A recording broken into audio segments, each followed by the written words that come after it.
Dinhi sa Ebanghelyo karon atong nadungog na ang atong Kristo naghisgot siya may tungod og usa ka sabingay atubangan niining mga labang pare o makadugkuan sa katawhan, the scribes and the Pharisees, the scribes and the elders of the community.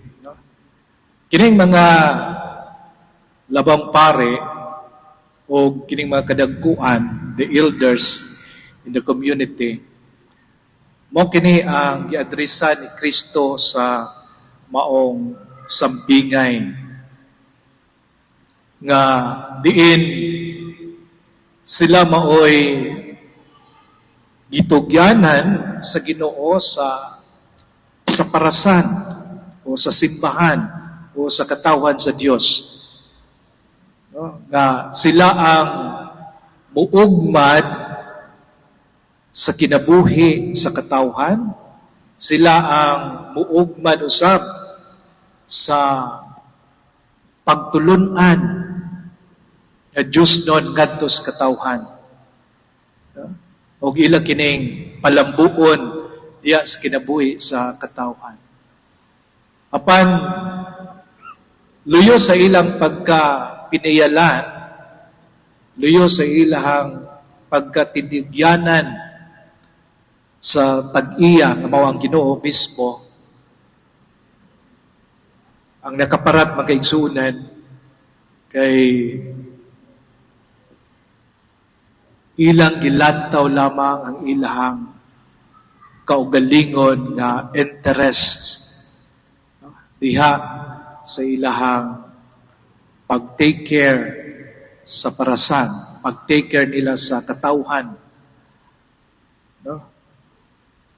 Ang ilang gitan-aw ra mao ang ilang personal nga katuyuan ug interest. They have this personal agenda as elders, as leaders in the community and of the church.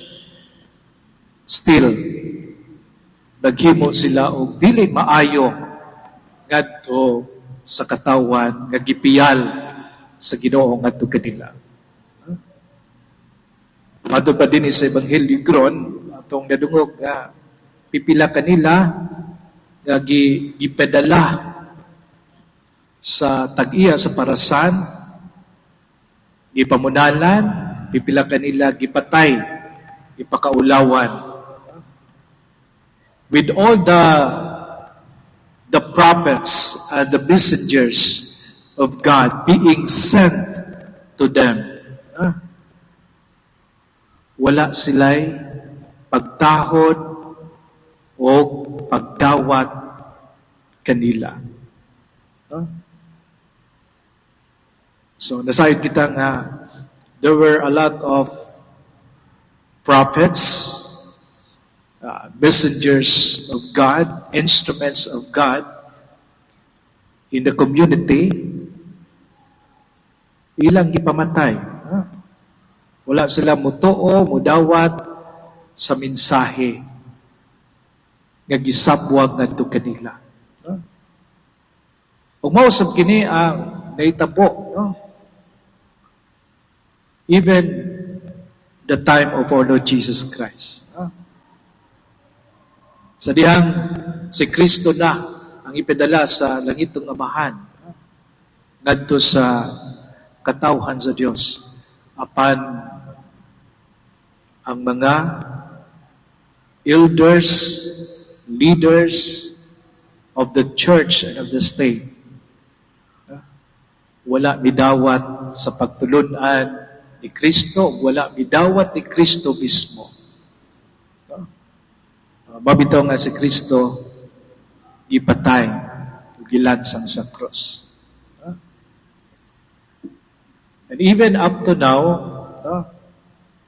doon na usay mga gitawag natong mga martyrs, nga atong isaulog karong adlaw, wherein ang ilang kinabuhi, ilang gihalad ang ilang kaugalingon, gumikan sa ilang pagigugma ni Kristo o may gugmaon nga misangyaw sa pulong o pagtulunan ni Kristo ngadto sa katawhan nga walay pagtuo ni Kristo ngadto sa mga katawhan nga matawag natong mga pagano, to the extent nga ang ilang kinabuhi ug ang ilahang dugo giula for the sake of building up the kingdom of God here on earth. Aron sa pagtukod sa gingarian sa Dios dinis kalibutan, pagtukod sa gingarian sa Ginoo diha sa tagsa-tagsa kakasing-kasing kinabuhi sa katawan. Apan daghan usab ang nagdumili sa pagdawat sa mensahe ni Kristo nga ilang gisabwag. Precisely nganong karong adlaw atong gisaulog ang paghandom nato sa mga martir nga si Carlos o mga kauban. Gipamatay sila gumikan sa ilahang pagka-instrumento sa Ginoo o pagka-tinawag o pagkasumusunod sa mga lakang sa atong Ginoo Kristo. So murang manginaot kita makaigsuunan, nga manginaot kita nga luyo sa mga panghitabo diya sa ato ang simbahan. Kita nga mga katawhan magpabilin unta diya sa pagdawat ni Kristo diya sa atong kinabuhi, isip atong cornerstone. Isip importanteng bato diha sa atong Kristohanon nga kinabuhi nga gisilikway sa mga katawhan kaniadto.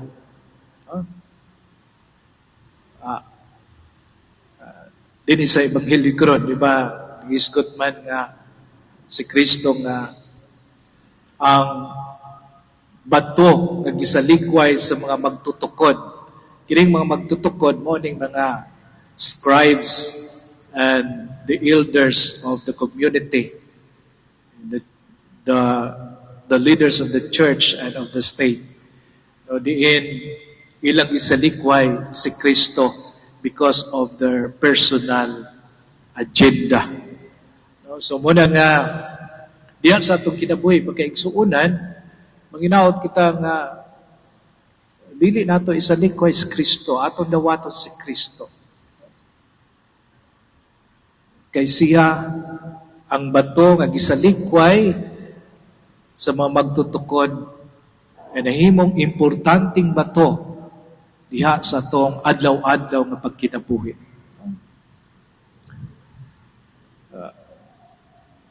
Nasayod kita makaigsuunan kung unsa ka-importante si Kristo diha sa atong kinabuhi.